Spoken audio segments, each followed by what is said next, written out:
Let's see. That's it. The other folks will be showing up momentarily. I'm certain of it. Whew! Barely made it on air today, gotta say. Was busy writing the promo for Monday's Taxi TV and literally just sent that off to Ariana about a minute ago. My wife has been slaving away in the kitchen, baking bread and cupcakes. I got to lick the little mixer things. Yeah. Um, Hello. Hey, Christopher Jones. Christopher, by the way, thank you for sharing the link to, I can't remember the name of it, but the site about found sounds. I went and checked it out earlier today and loved it. Loved it so much that I'm actually using it in the upcoming taxi newsletter later this month. It's going to be included, so thank you for that. If you want to post a link in the chat room, oh, I don't know if it'll let you post a link. I think it'll block it. But you could try. And then Bria's producing today's show. Her last day as producer on the show. And don't forget, join us Monday because Bria, little Miss Bria, will be joining us on this side of the desk on camera as we have a fond farewell party for Bria on Monday. So tell everybody in any Facebook groups that you're in, let's get a big crowd to turn out for Bria. Is that something on your chin? What, that little red dot wherever it is? Yeah, I cut myself shaving yesterday.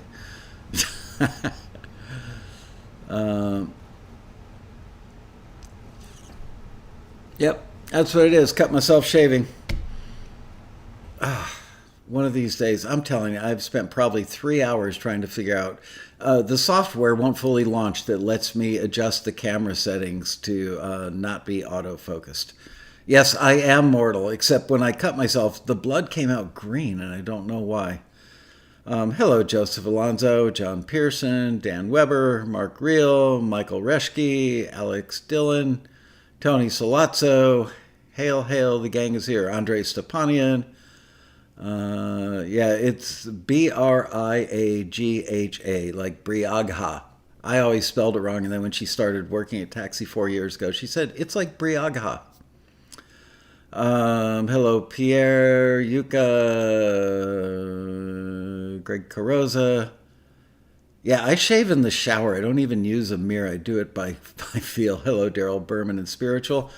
Yes, TGIF is true. Buy the Quattro blades. You'll never get cut. I use the Gillette, those blue disposables with the little rocking head. It's got two blades in it.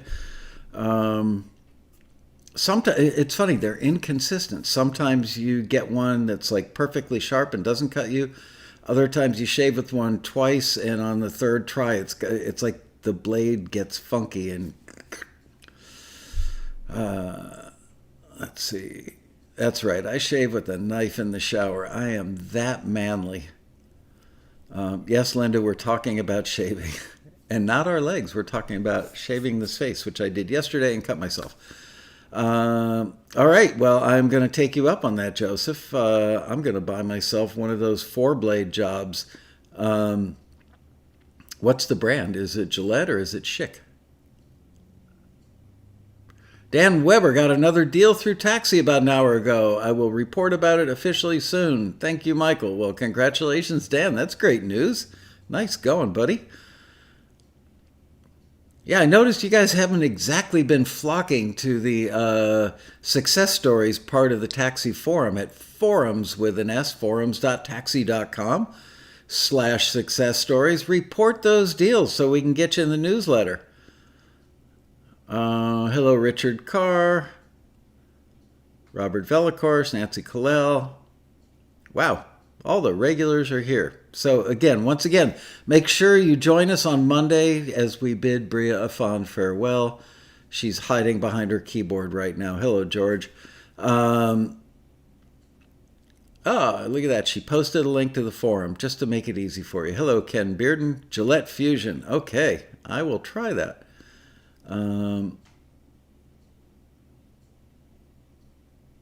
can't get there through my stacked millions. Hello, Jan Weiledge, Bonzo, Ronald Schultz. Anyway, I have no plan for today's show. I have been jamming it since about 8:15 this morning, and frankly, literally just like fired things up about 7 minutes before the show started here. Oh, that's right. JP, you're going to be driving. Maybe you can get your wife to drive and you can join us sitting in the passenger seat. Pierre says he had a dream about the road rally. Michael had a huge ovation. Or does that say ovaries? No, it says ovation. Okay, yeah, I don't have ovaries. Try Harry's. I've got a Harry's, and I like it, but I do find that the blades kind of get dull kind of quickly. Good thing my wife's not here because she got me that for Father's Day a couple of years ago.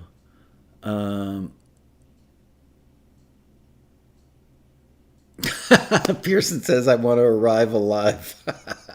Really? We must be married to the same wife. My wife used to be a fundraiser for a big organization, put on some really big events, and I can't remember which one of the reporters that we would all know from CBS was like their keynote speaker at the event, and she picked this lady up at LAX and had to drive her about 10 minutes to wherever the event was. And the lady was like, my wife came home and she said, yeah, whatever her name was holding onto the dashboard, holding onto the door handle, had her feet like jammed through the floorboards, and finally said, something to the effect of, you need to get it together driving, or I'm getting out of the car now, in so many words. Yeah, have you ever been on the Indiana Jones ride at Universal? It's exactly like going in the car with my wife. I am not joking. Not even a little bit. Who and what were some of the best guest stories from the taxi rally? I think I've told most of the goodies, about the guy who stood up totally naked. That was probably the most memorable one. I don't know. I'm at a loss. Oh, Ken Calais was a great guest. I just don't know that I've got any stories. I mean, do you want to hear dirt, or do you just want me to name people that we loved having?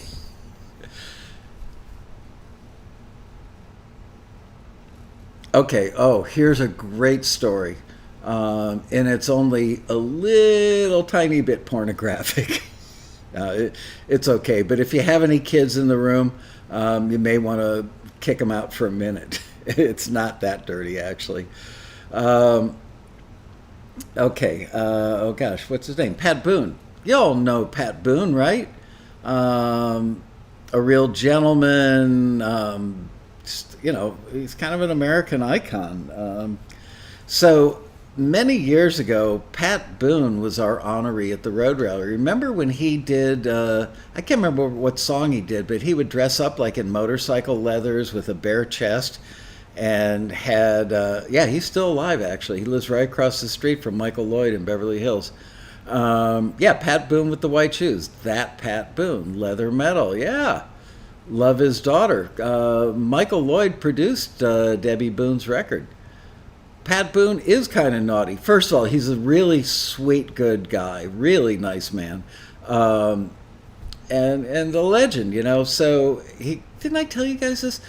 He was flying back from Las Vegas. I think he was visiting his son or grandson or somebody in the hospital.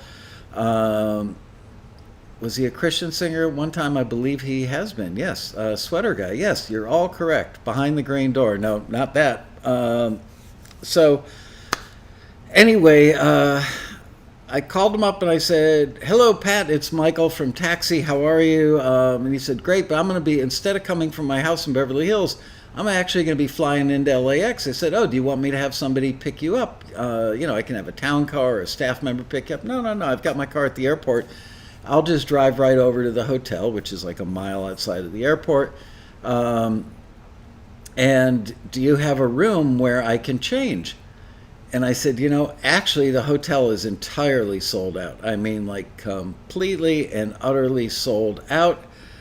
But tell you what, I get the presidential suite every year. It's a pretty big room. It's probably like a 1,500 square foot room. It's got one bedroom. It's got an attached bedroom, with like an adjoining door.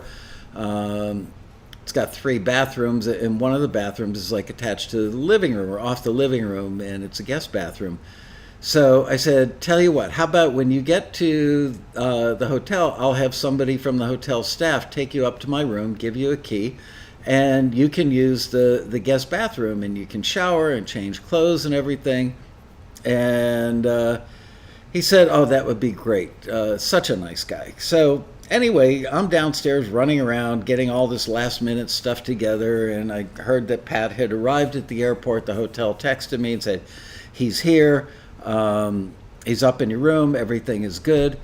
So when things calmed down on in the ballroom for the setup stuff, I went upstairs just to meet him and shake his hand. I'd never met the man before. I'd spoken to him on the phone, but had not met him in person. So I go up to my own room and I knock on the door. It's got like a foyer and double doors. It's it's really nice room because it's me, right? So actually the room's a little worn out now, but it's spacious and it's nice. A lot of accoutrement. So anyway, I knock on the door. There's no answer. I use my key and I open the door, and from the foyer area I yell, Mr. Boone, Mr. Boone, and there's no answer. And I knock on the wall, the foyer, going, hello, Mr. Boone, it's Michael Laskow. And as I walk into the living room, he walks out of the bathroom, let's just say without his leathers on. I mean, yep. Pat Boone. I saw more of Pat Boone. Well, I think only Mrs. Boone has seen as much of Pat Boone as I've seen now. But anyway, so, and he was like, he didn't even flinch, man. He shook my hand, just extended his right hand and shook my hand. Yes, he had on his birthday suit. And he was totally comfortable in his birthday suit. And I was like dying. Anyway, there's my Pat Boone story. I'm telling you, someday I should write a book about the stuff that goes on behind the scenes at the road rally.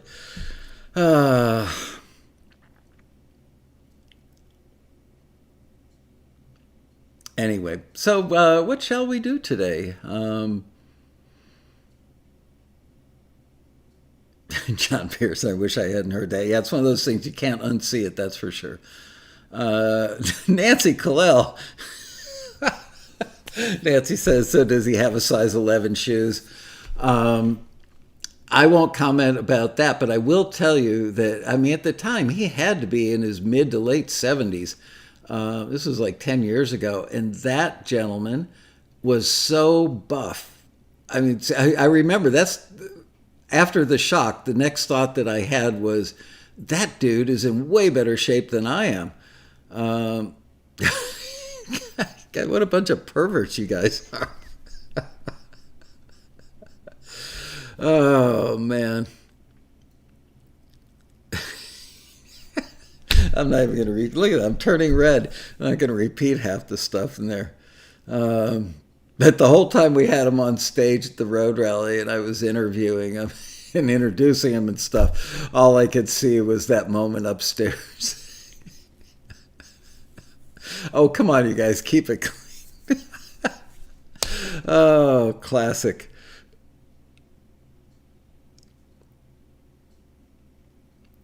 Who was first guest at the rally?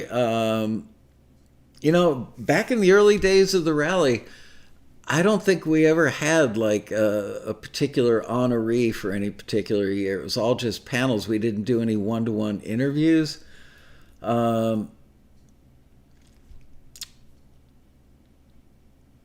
Randy Bachman. His name is actually pronounced Randy Bachman if you're Canadian, or if you're Randy himself, but he even calls himself Randy Bachman because everybody else calls him Randy Bachman, so I think he just gave up. It's like me. Everybody calls me Michael Laskow. It's actually Laskow, and I've just given up correcting people, 60-some years of going Laskow. It gets old.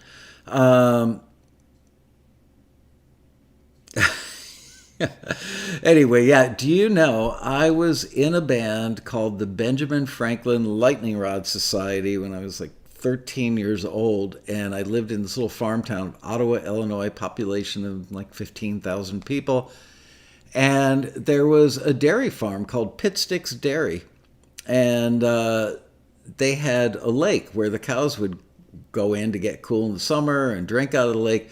And then they dumped a bunch of sand on one side of the lake and they turned it into a beach. And you pay money. That was the happening thing to do when I was a kid. You know, your mom would take you out to Pit Sticks for the day, pay your 50 cents, and put your towel on the sand and go swimming in the lake. So then they figured out that they could have concerts there.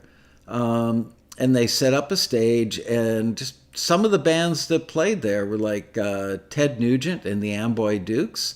Let's see, who else did I see there? The Crying Shames. Let's see who among you remembers the Crying Shames. They did a song called Sugar and Spice. They were a Chicago band. Sugar and Spice. They did a version of Up on the Roof, which was really good. Nope, the cows didn't have to pay to sit on the sand. I think they got a free pass.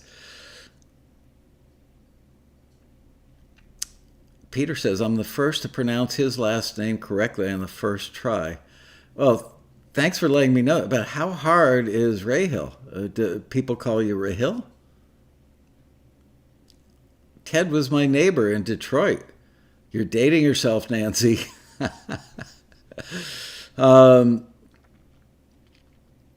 All right, George, you have to repeat that one in a minute because I'm still thinking about Pit Sticks Dairy Lake and it's liable to scroll off the screen. So copy and paste, dude. You may have to paste that in a minute. So anyway, going back to Randy Bachman, what was the first album that came out in the States when they broke? I think it was called Wheatfield Soul. And my band, the Benjamin Franklin Lightning Rod Society, was the opening band for the Guess Who when they played at Pit Sticks Dairy Lake. And you got to think, you know, how much could they have been paid? Like $500 to play there? And shortly after that, they just blew up and became a huge hit. American Woman, you know, there you go. So I've known Randy since I was 13 years old. And then one day, about 15 years ago, Randy joined Taxi. And I called him up. I said, Randy, what did I play? I played bass in the Benjamin Franklin Lightning Rod Society, commonly known as the BFLRS, to our fans, which basically were our parents and next door neighbors. And we opened up one time for Ted Nugent. I think the second time he played there. He was a wild man. He was great on stage. So the Crying Shames, Ted Nugent. Styx played at Pit Sticks, like Styx the band. REO Speedwagon. They played there. They were almost a local band. They were from Champaign, Illinois, which is, I don't know, maybe an hour or so from where I grew up. One other band, the Crying Shames. I don't know. Anyway, pretty funny that a little tiny, you know, basically a pond that cows would swim, pee, and poop in.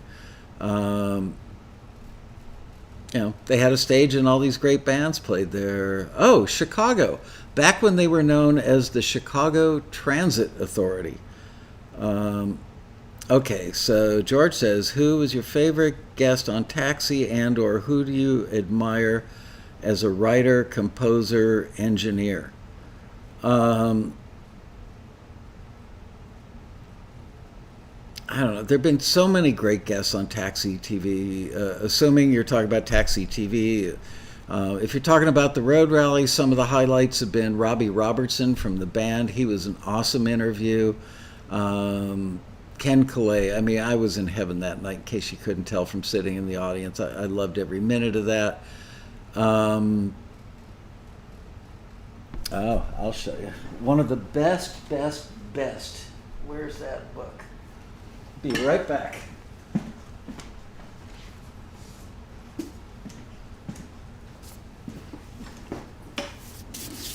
This guy, Lamont Dozier, I was just absolutely enthralled with him. I could have spent 4 hours on that stage with him. Loved every minute of having him up there. He was just so sincere, so genuine. Joseph Alonso, I missed your question again, huh? Hey, no cursing, damn it. Let me see. What was your question, Michael, in your opinion? The best signed artist in the last 10 years? I don't know. There's several, but I would say Ed Sheeran is one that I always go back to. I mean, everything I ever hear of his, I go, wow, he's the real deal. You know, maybe it's a bad thing, but I do compare current artists, modern artists, to artists back, when I was in my 20s. Excuse me, the Beatles, Eagles, Bee Gees, Steely Dan, all that stuff that people my age love. Jonathan Cain was great. Love Jonathan Cain. He was a great interview, man. That guy actually spoke like a printed interview in a good way. Anyway, what was I talking about? Yes, Mark, the Taxi TV videos will remain up there forever, I guess.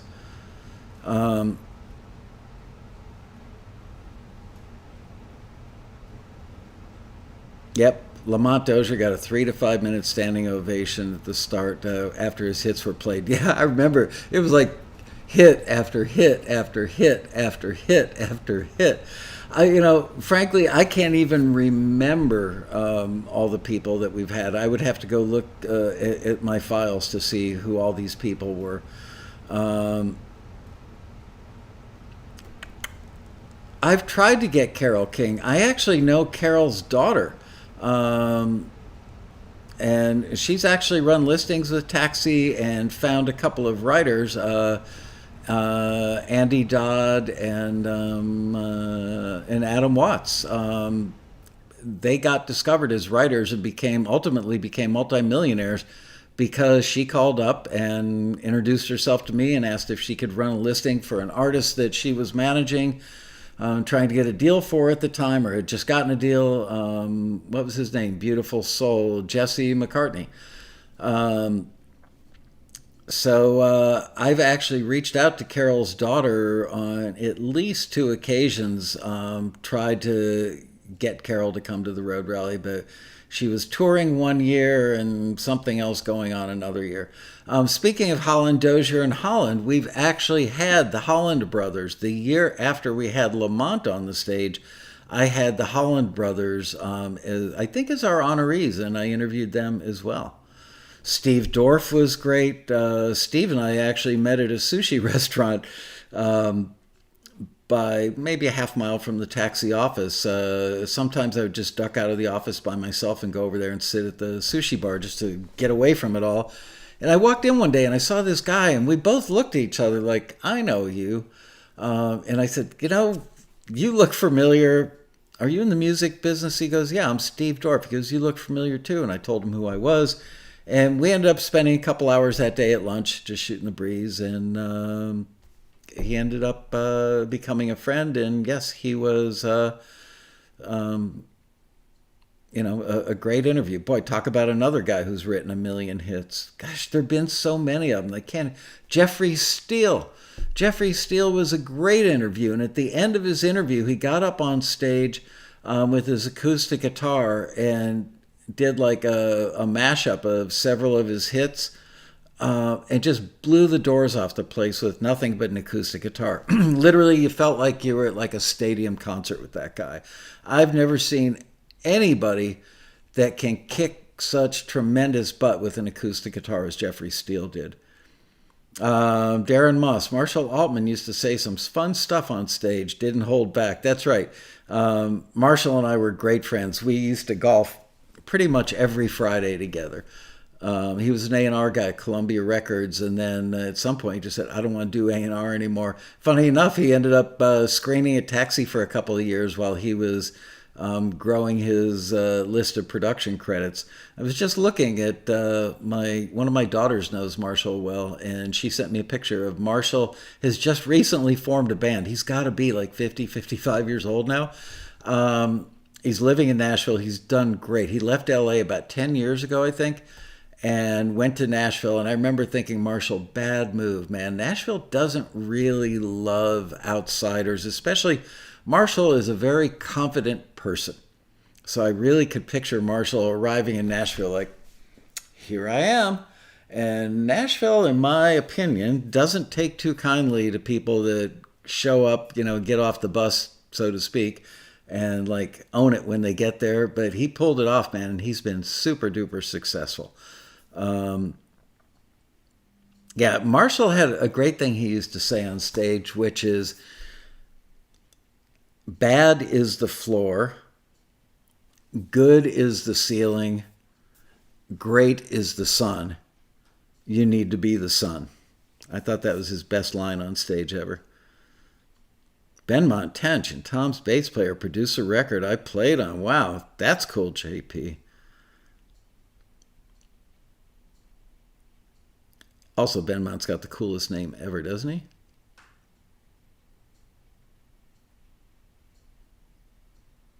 How much do producers get? I don't even know in today's market. Back in my day, we would generally get 1 or 2% of gross sales. And usually, like somewhere between 25 and 100K up front, which, was against your future royalties if you got any. You've been in the trenches we can only dream of. The best story I've heard that has ever come through Taxi. What's the best story? Not sure which one you think is the best, Dan.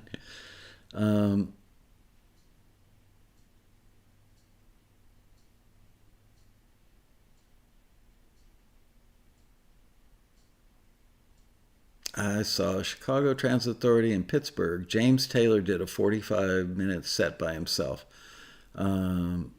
Oh man, I saw James Taylor and Carole King together. I think when James, when Fire and Rain, and what was Carole King's You've Got a Friend. I think both those records were happening at the same time, and they did a show together in Chicago. I was like a junior in high school, and I went to that show. I remember it was James Taylor's birthday, and they had these giant boxes filled with bags of marshmallows. And I know Paul Zollo. He was actually a Taxi screener for a while.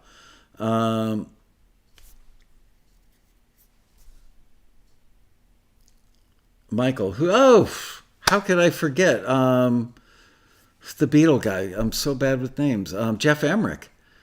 That was a bucket list achievement for me, getting him on stage. Linda says she likes the Kiss story, not the band Kiss. I wish it was. When Eric Clapton was recording in Florida.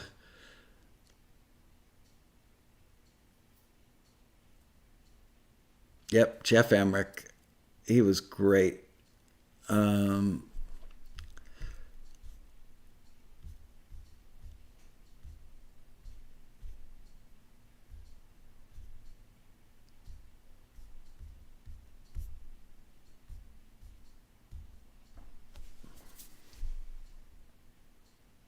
Sorry. I feel very comfortable just sitting here silent and reading the chat room. Could you imagine if you're not a regular of the Quarantini Happy Hour and you tuned into this video on YouTube and you see the host sitting there like, I know, Jeff Emmerich passed away, but, I have a couple of fond memories from, I've told you guys all this stuff. Is there anything I haven't repeated 10 times on here? He and I went out to dinner. I generally like to have a dinner a couple weeks before the rally with whoever my interview is going to be, just to get to know them and kind of see, how quickly, what the cadence of their speech is, what makes them laugh, what their personality is like. It helps me write my questions for the interview. Plus, it's good to know sometimes you get people that aren't incredibly wonderful at expressing themselves, and you have to be prepared for that. So it's good to meet them over at dinner. That way, when you write the questions, you know how many to write. Do I write long questions that are leading questions? where basically I tell the story for them because, if they told it, they wouldn't get to it very quickly and they would eat up a third of the 90 minutes on stage. So Jeff Emmerich and I went out to dinner, and I called Rob Shirelli because he's a huge Jeff Emmerich fan, and I invited Rob to go with us, and the three of us had such a wonderful dinner.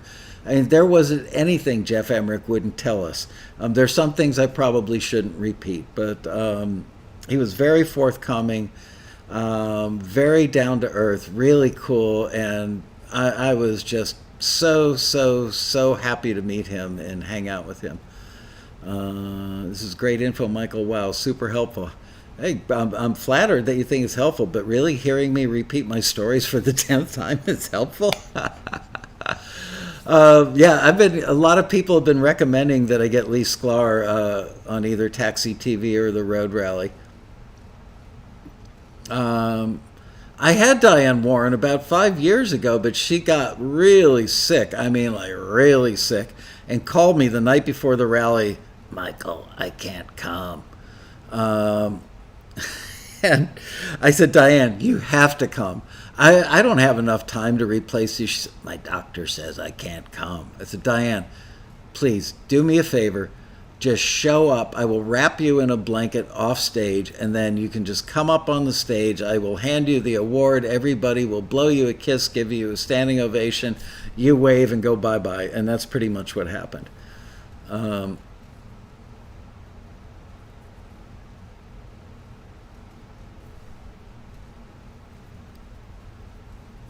Tell me something that Jeff Emmerich said that you feel you can repeat. Oh no, the daily sneeze is coming.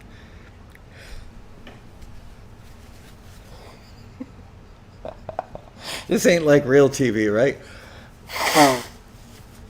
Got anything on my upper lip, JP? Thank you, Creating Beauty. Look at the light. Isn't that the last thing you hear before the lights go out? All right, Jeff Emmerich. I'll give this to you in general terms. It is reality TV, except I'm unreal. Jeff Emmerich's book, which I can't think of the title of now. Well, Here, There, and Everywhere? Is that it?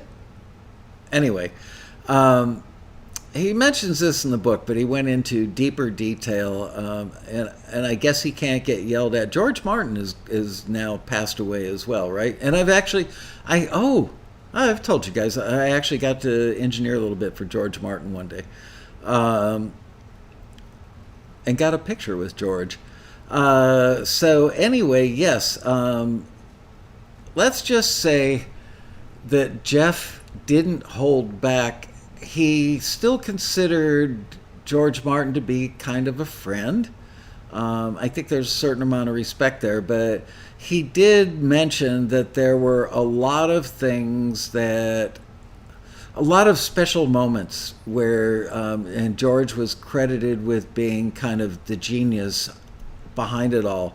And Jeff told Rob and I that there were times that he was credited with stuff where people were lauding him all over the world. Oh, genius producer. And he wasn't actually even at the studio.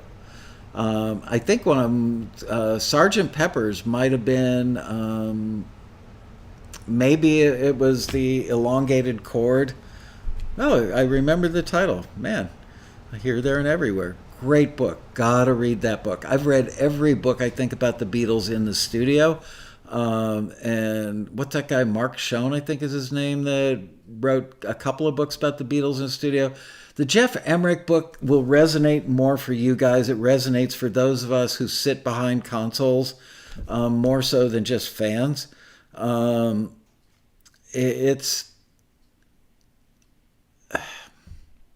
no fluff in Jeff Emmerich's book. And you feel like you're in the room because he was in the room.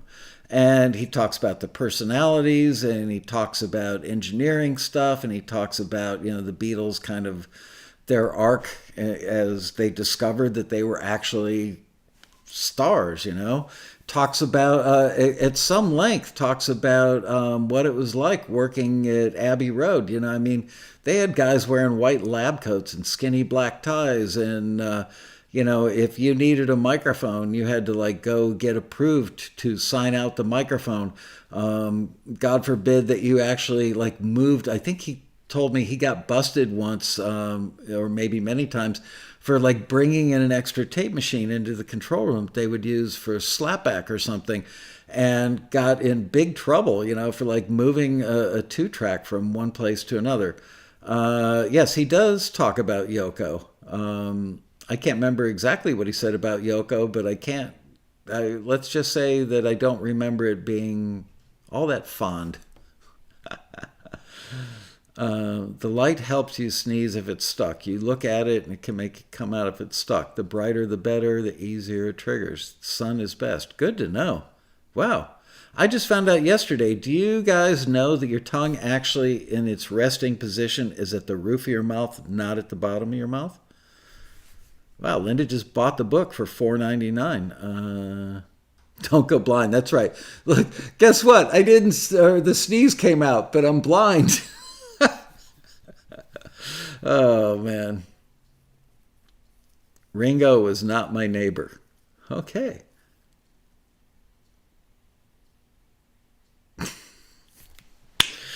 Oh man, you guys crack me up. I used to live on the Upper West Side in New York. When I was between wives, I had an apartment on 72nd Street, about 3 doors in from the corner of Columbus and 72nd. And I could see the Dakota where John Lennon lived and sadly was shot. I could actually see the very spot that he was shot from my bedroom window in that apartment. And I spent many nights just sitting there like on the window ledge looking at that going, I can't believe that happened, We just installed a Ringo doorbell. So did I. It's my coyote spotting device, although I haven't seen the coyote in quite some time now. Maybe Diane Warren comes back. Maybe. She's a handful. She swears like a truck driver. Here's a Diane Warren story that I may or may not have ever told you guys. Not a personal one of mine, but we had a woman that worked on our staff years ago, back when we were still in the apartment in Woodland Hills. And I can't remember that lady's name, but there were a gaggle of women that were friendly with Diane Warren, and one of the women was especially friendly with her and said, Diane, you need to really get a life, because Diane Warren is absolutely a workaholic. I remember interviewing her for our newsletter many years ago, and she goes, yeah, if I'm awake, I'm working. I know the feeling. So, yes, Diane is really naughty. When I interviewed her for the newsletter, she used the F-bomb. I mean, practically every sentence had an F-bomb in it. And if she doesn't like somebody, she'll just flat out say, that guy's an a-hole, and know that it's going into print. Doesn't care. So Diane Warren has a house, I believe, in the hills of Hollywood, or commonly known as the Hollywood Hills. And so her girlfriend, that was also friends with our coworker at Taxi, said, come on, Diane, invite a bunch of girls over. Let's have a pool party this weekend. So Diane goes, okay, good idea. So she invites a gaggle of women over. Let's say it's somewhere between 5 and 10 women. And they all show up at the door, and she serves margaritas for everybody, gets them situated at the pool, and walks right back into the house, shuts herself in the studio, and worked on her songwriting all day.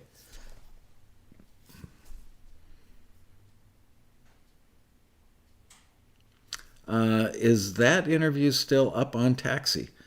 Let's find out. I do not know, John.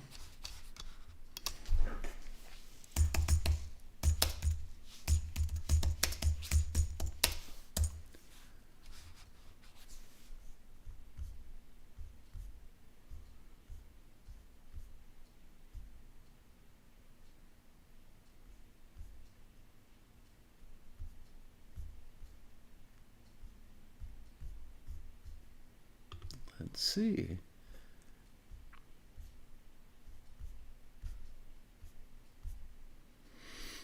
That's not it.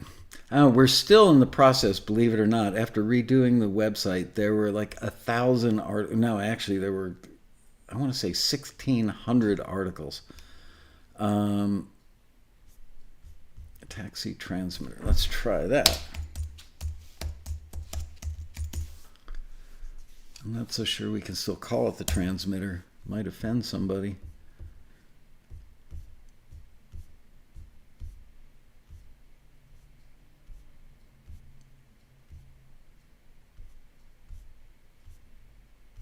I'm not seeing it on the first page of stuff, so I don't know. No idea.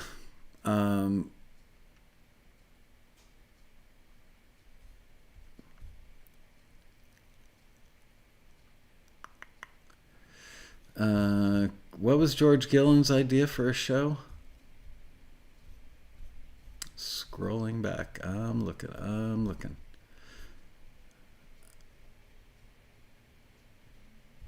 I think you need to do video in a studio, sharing your experiences and knowledge on various topics, EQ compression. I'm old school.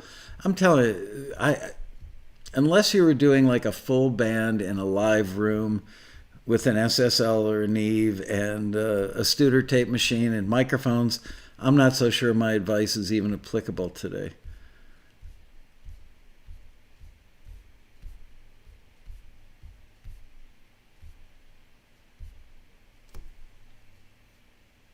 What is Laurel Canyon like today? Oh, speaking of things that burn, which is Laurel Canyon, I heard about 20 minutes before I started the show that there's a big fire with 200 firefighters at Lost Hills Road, which is actually very close to the taxi office. So I hope that we're not working remote longer than we planned on, which we already are, frankly.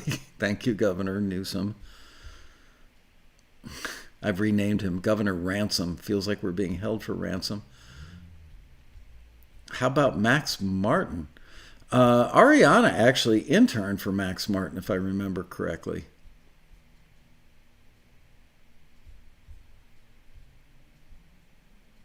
We have friends in common. I could call Cara Diaguardi and ask her to hook me up. I've never met him.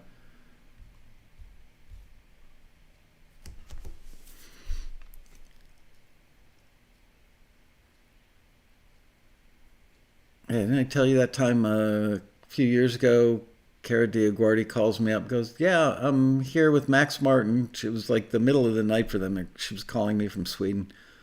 I can tell you some of the stuff about the George Martin thing. It was for a movie, I'm going to say around 1980, 81. I can't remember the name of the movie, but they were shooting a scene. It was a movie about a town getting an off-ramp from a freeway, or a freeway going through some small kind of hick town, and the locals were upset about it or something like that. And they needed a marching band. They actually had a marching band marching in the movie, apparently, and they needed to get that recorded. So myself and 3 or 4 of my cohorts, with the aforementioned mobile truck that I have been in many, many times in South Florida. It was parked next to my studio in Fort Lauderdale. We drove like 4 hours up to Central Florida, probably somewhere up around Orlando, and had to record a marching band on a football field. And they wanted it to like be in stereo, if my memory serves correctly. And so we had to, like put one mic on one end of the field and another mic on the other end and have them marching left to right, blah, blah, blah. Earthquake coming? Please, no, we don't like earthquakes. And George was the musical director or music supervisor on the movie. And what can I tell you about it? Things weren't going all that well. Let's just say things weren't going all that well. We finally got it worked out. And then after we were... Oh, I do remember that the kids in the marching band... it was like Tusk with the USC marching band. It was otherworldly to see these high school kids had no idea who George Martin was. They had no idea that this guy standing out there telling us, through the window, roll tape, and telling these kids, come on, 1, 2, 3. And they treated him like he was the shop teacher at their high school. They were utterly clueless. It was a little sad, actually. Um, and then after we were done with the high school kids and kind of packed up the truck, he came in and hung out with us, sitting in the remote truck for probably an hour or two afterwards. And I remember there may have been some people on that cruise smoking weed while sitting on the floor, and George was just sitting there on the floor with this cross-legged. I honestly can't remember if he was partaking or not, but I know I didn't inhale. I might have gotten a contact high from just being around the stuff.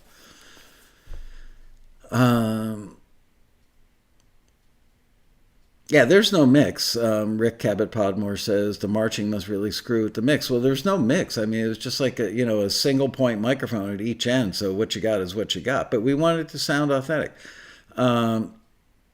How far is West Hills from the road rally? I have a friend who works there.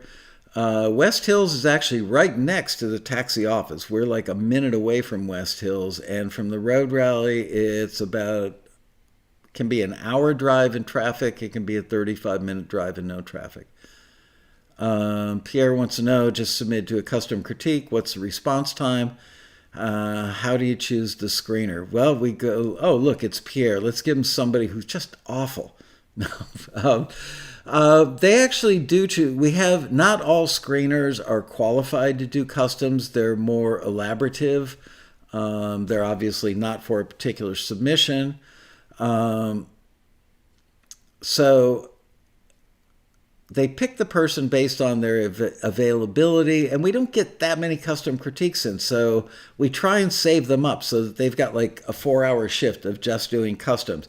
If we don't have enough in at the time, then we'll pick somebody who's qualified to do customs, and we have people that are qualified to do customs for instrumentals, people who do customs for songs that they're pitching to artists, different kinds of expertise.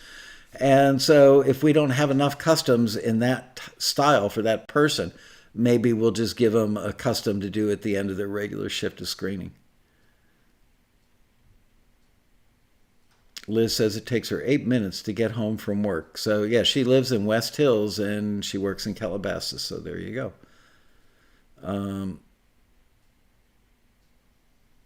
Linda says Quarantini is at times like having dinner with you, relaxed, interesting stories and humor.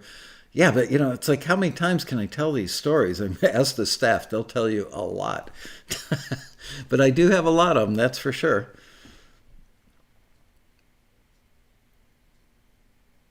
Who was your biggest influence for you getting into the music industry? The Beatles. I saw the Beatles, I think I was 9 years old when they were on the Ed Sullivan Show, February 1964, so I would have been in like 4th grade, I think. And I remember when they walked off the stage, I said to my parents, that's what I want to do when I grow up. My father said, have long hair like a freak and wear those weird clothes. I said, no, I don't want to be a rock star, but I want to make records. I actually said the words, I want to make records. I didn't even know there was such a thing as an engineer or producer, but this is where my love of Jeff Emmerich came from in particular, was, I went out the next day, of course, and bought the first Beatle record, first one in the States, Meet the Beatles, and bought every Beatle record after that. And anytime they had pictures of, like, there were several kind of iconic shots of like George and Jeff behind the console at Abbey Road. And I used to just sit there.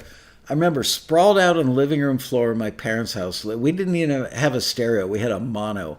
We had a record player with some old tube amplifier, which I wish I had now. And it only had one speaker. There was no stereo. And I would just sit there listening to that record over and over and over and over, staring at that picture of Jeff Emmerich sitting behind the console going, that's what I want to do. And there you go. A mere 10 years later, I was doing it. Yeah, Peter says, how many lives were steered by the Beatles? Many, many, many, many, many. For Ray Hill, it was Elvis doing Hound Dog.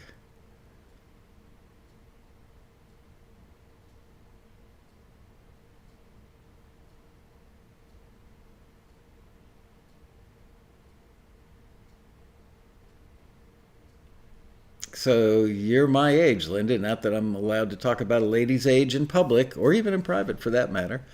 Um, oh, Disney did a special in the 90s about the making of Sergeant Pepper. I don't believe I ever saw that. And congrats, Greg Carroza.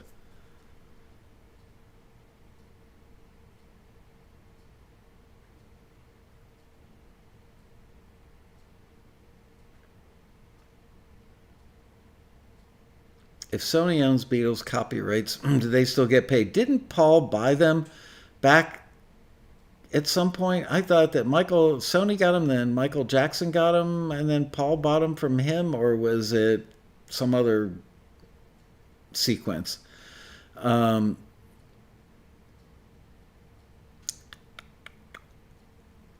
and they would still get paid on the writer's side, the writer's share.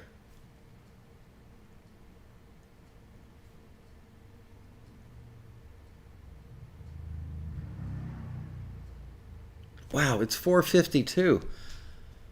Time does fly. It really is. It's just like hanging out.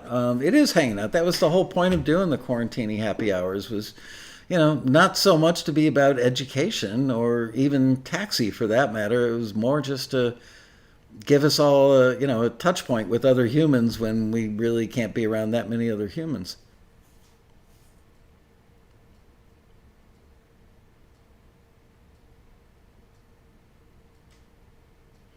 Do you know my first Led Zeppelin album? What was it called? The one that actually had it was black and white cover with the actual Zeppelin approaching the tower to get tied down. What was that called? Um, I can't remember now, but I got that album on an 8-track cartridge. I also got the Guess Who's record on 8-track.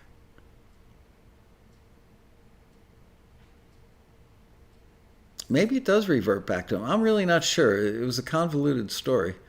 Um, any update on the COVID collections? I almost called you at home last night, John. One of yours made it in. Ultimately, there are 10 things.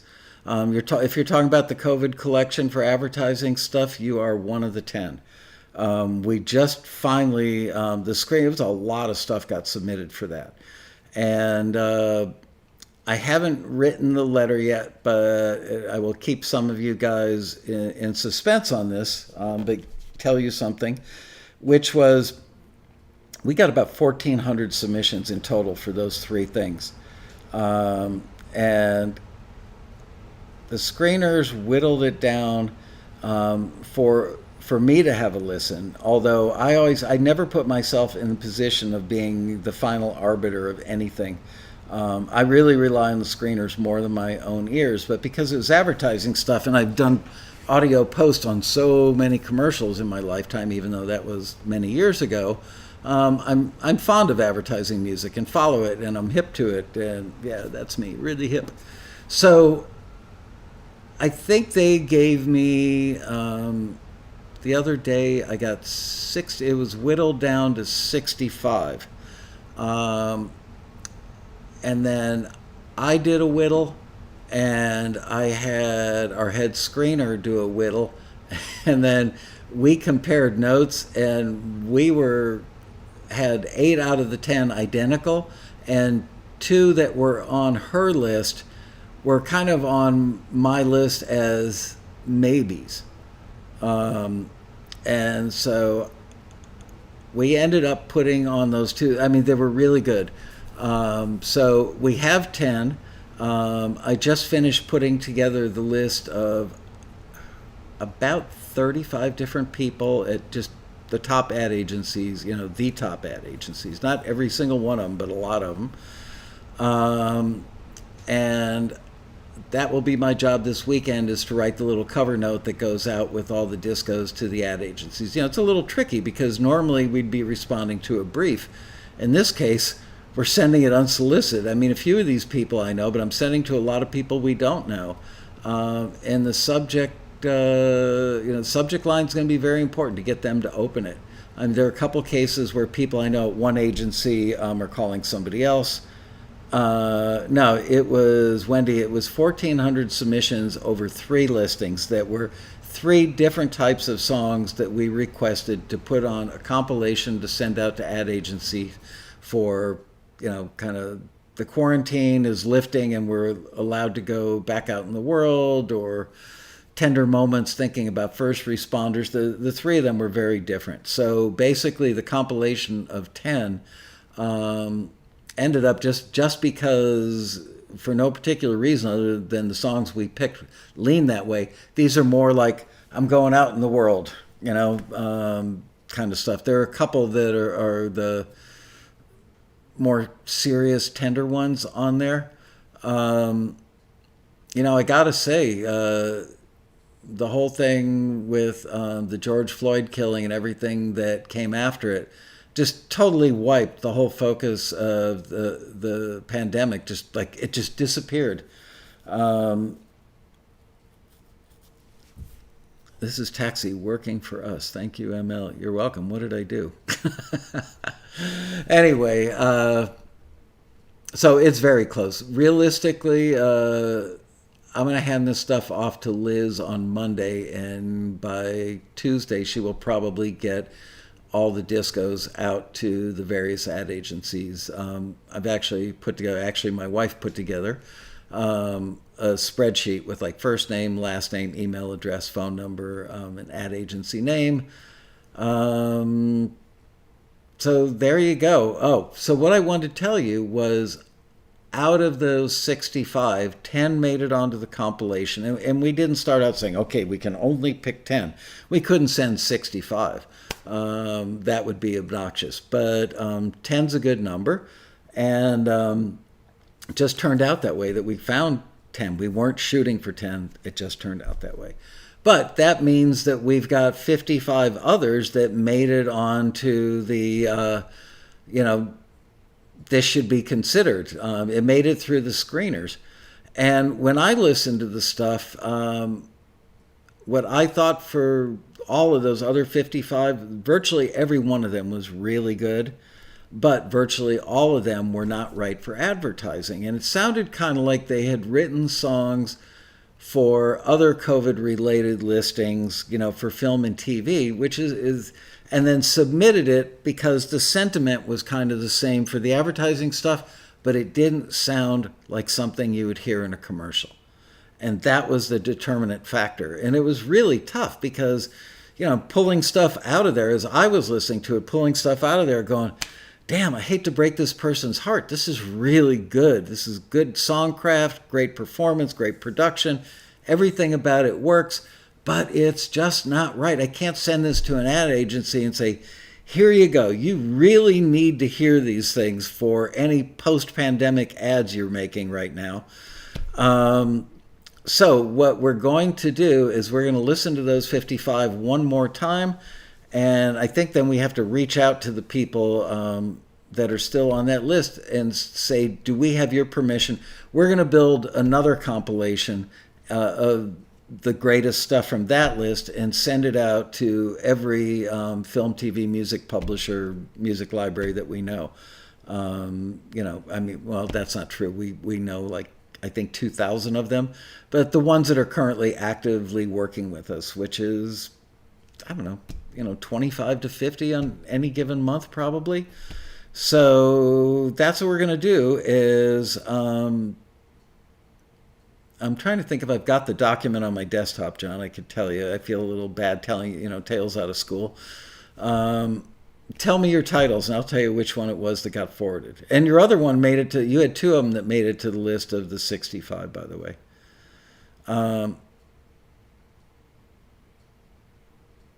Darren Moss, can we do a second show where we listen to members' music? Yeah, honestly, I would like to play you the stuff that didn't make it to the final 10 for the ad agencies. I think it was Set Me Free. Pretty sure that's the one. I can kind of hear the song in my head, so that's a good sign. Anyway, I think that the people who would normally be brokenhearted, I know everybody wanted to make it onto that compilation. As I said, man, the bar had to be not just high for quality, it had to be high for really for can you hear this and instantly see a TV commercial in your head? And I'm not talking about you're hallucinating that you can see one because you so desperately want your song to make it on this compilation.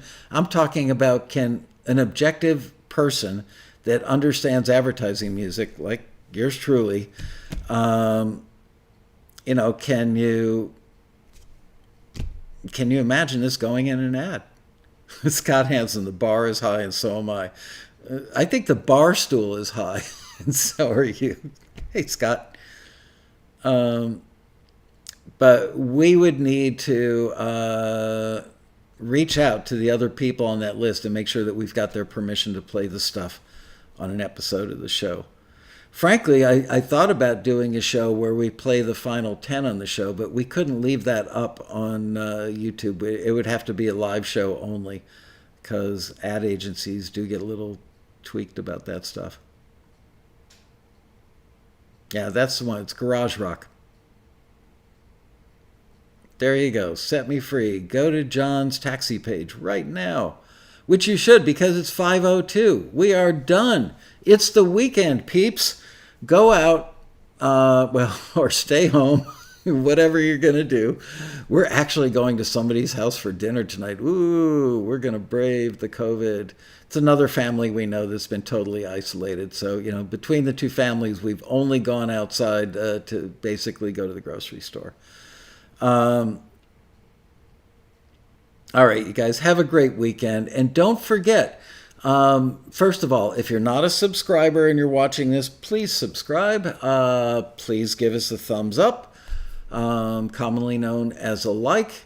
You can hit that little ding-dong bell up there in the corner, and that will let you know when we're starting a show. And as always, leave some comments. I do tend to get caught up on the comments and get ideas for shows and questions I'll answer for the following week over the weekend because I love working on weekends. So have a great weekend, you guys. Fun hanging out with you. This was a good week. Felt like a good batch of hangouts. May you all stay healthy and well, and same for your families. Talk to you soon. See you on Monday. As I like to say, we're going to roast and toast Miss Bria on Monday's show. Actually, you know what? Little heads up. If you guys can think of anything where Bria ever helped you, or Bria made you laugh, or something dopey she did on the show, or something, just anything. If it's good for a laugh or good for a heartwarming moment, write it down and save it for the chat room on Monday's show. All right? Take care, you guys.